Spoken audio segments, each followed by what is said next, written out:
In this channel, we bring you the freshest discussions taking place in Japan's online community. The Chinese railway vehicle manufacturer CRRC, the world's largest, has faced multiple project cancellations in Europe and America. They have been accused of dumping by underbidding.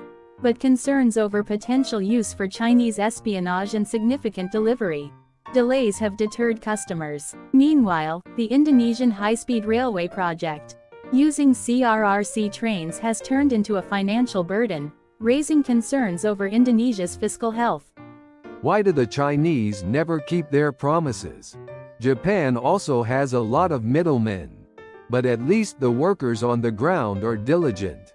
Instead of accumulating technology and then taking orders, they're trying to gain experience and improve their technology by taking orders, even if it's a bit unreasonable. Basically, they're using paying customers as guinea pigs, wasting 4 years. It might be a bit much, but the Chinese railway business is quite profitable. It may seem that way from a buyer's perspective, but from the seller's side, it's impressive. Even if the performance is poor, the sales techniques to sell it are something to learn from. China says, it's completed.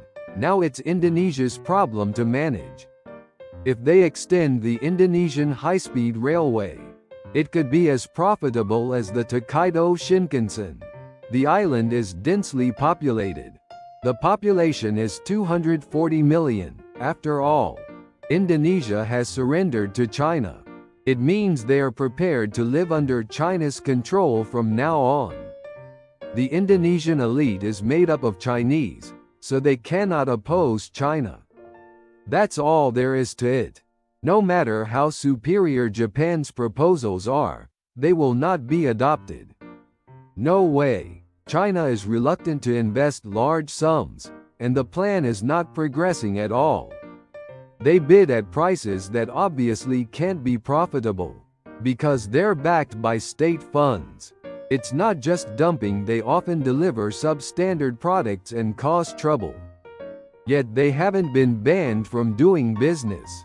Indonesia seems better suited for Japanese products. China might be good at building railways across the continent, though. Everything has a price. If something is too cheap, there's probably a problem. But China's high-speed rail is better than Japan's Shinkansen. If there's an accident, they just bury the train, with the Chinese people inside to cover it up. They're experts at burying evidence.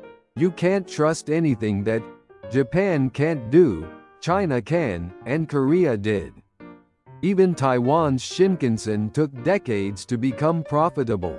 It has become profitable and is paying dividends to shareholders.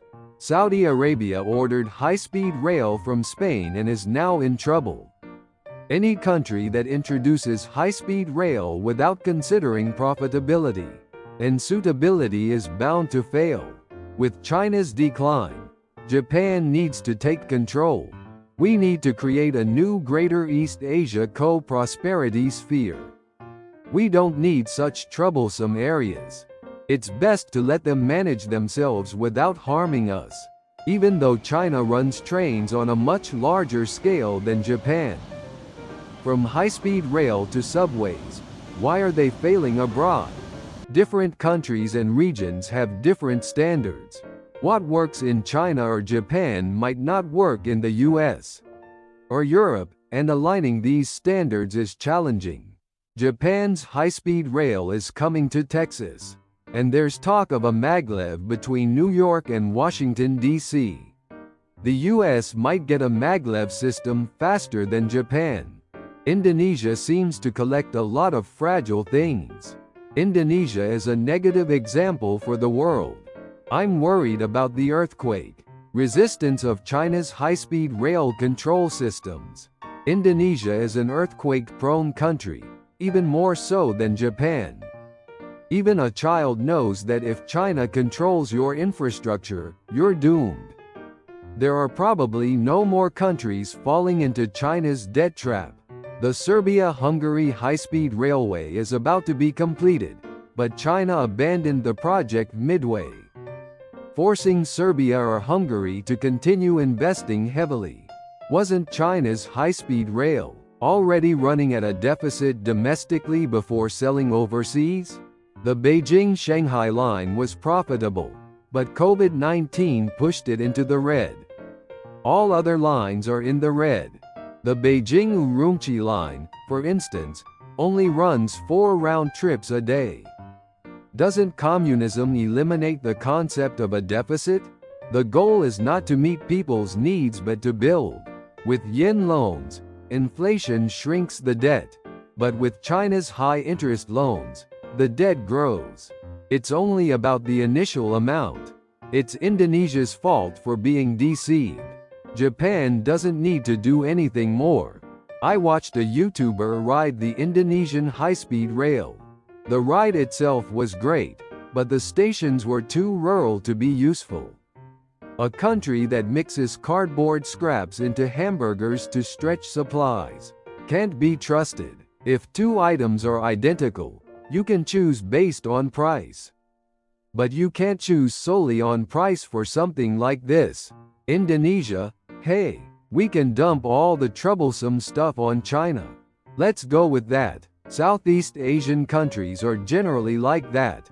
Only Japan and Taiwan think about managing things themselves. Indonesia has a tough road ahead. If they can't repay China, they'll lose some infrastructure. High-speed rail is a luxury for developed countries. And developed countries that need it can develop it themselves. The US and China are exceptions. But the US is fine with planes, and China cleverly acquired the technology. It's neither a profitable technology nor a lucrative market. China uses it as a political tool. Since it's stolen technology, they don't mind using it that way. Maybe China sacrificed itself in Indonesia for Japan's sake. China is fine with that. The goal was to prevent stronger Japan-Indonesia relations. However, in the long run, China made a foolish move.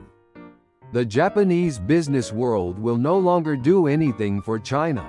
In elementary school, there was always that kid who eagerly raised their hand, but had no idea what to say when called on. This reminds me of that.